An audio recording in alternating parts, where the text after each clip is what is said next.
Hello everyone, welcome back to the channel. My name is Maruf Budi Santoso, NPM 2431231.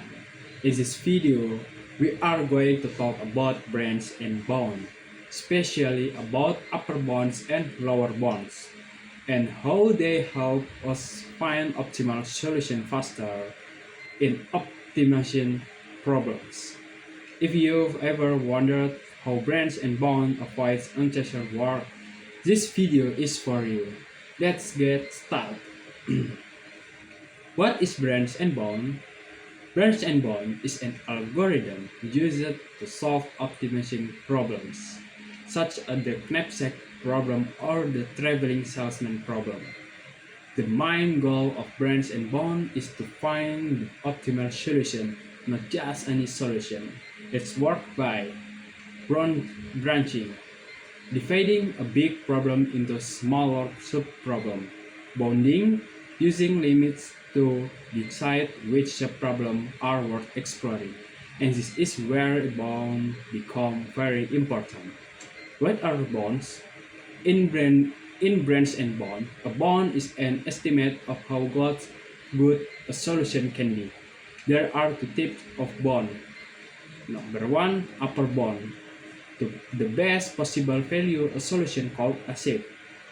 It does not have to be feasible and often optimistic. And number two, lower bound. The value of the best solution found so far. It is always feasible and acts as a reference point. These two bonds help the algorithm decide whether to continue searching or stop early. Example, knapsack problem. Let's use the knapsack problem as an example. Imagine you want to maximize value and but your bag has limited capacity. Upper bound. To calculate the upper bound, we often use the fractional knapsack approach. This allows us to take part of an item, even though it's not always in the real problem. Why do we use it? Because it gives us the maximum possible value. Lower bound.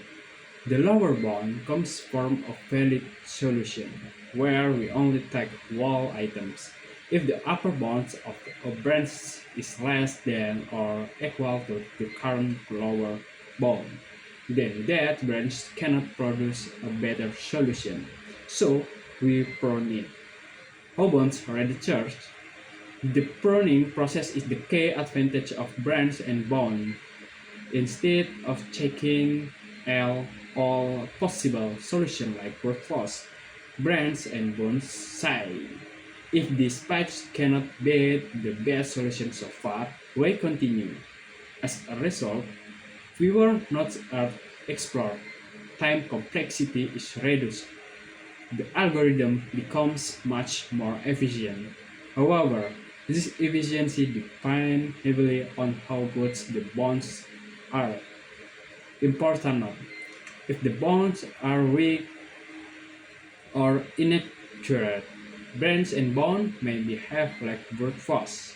But if the bonds are thick and well designed, the algorithm performs extremely well, even for large optimization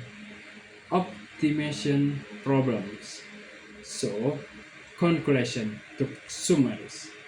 Branch and bond is used to find optimal solution.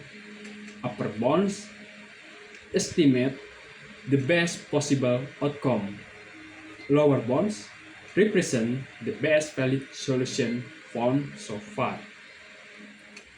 And bounds help prune unnecessary branches. And last, this makes the algorithm faster and more efficient.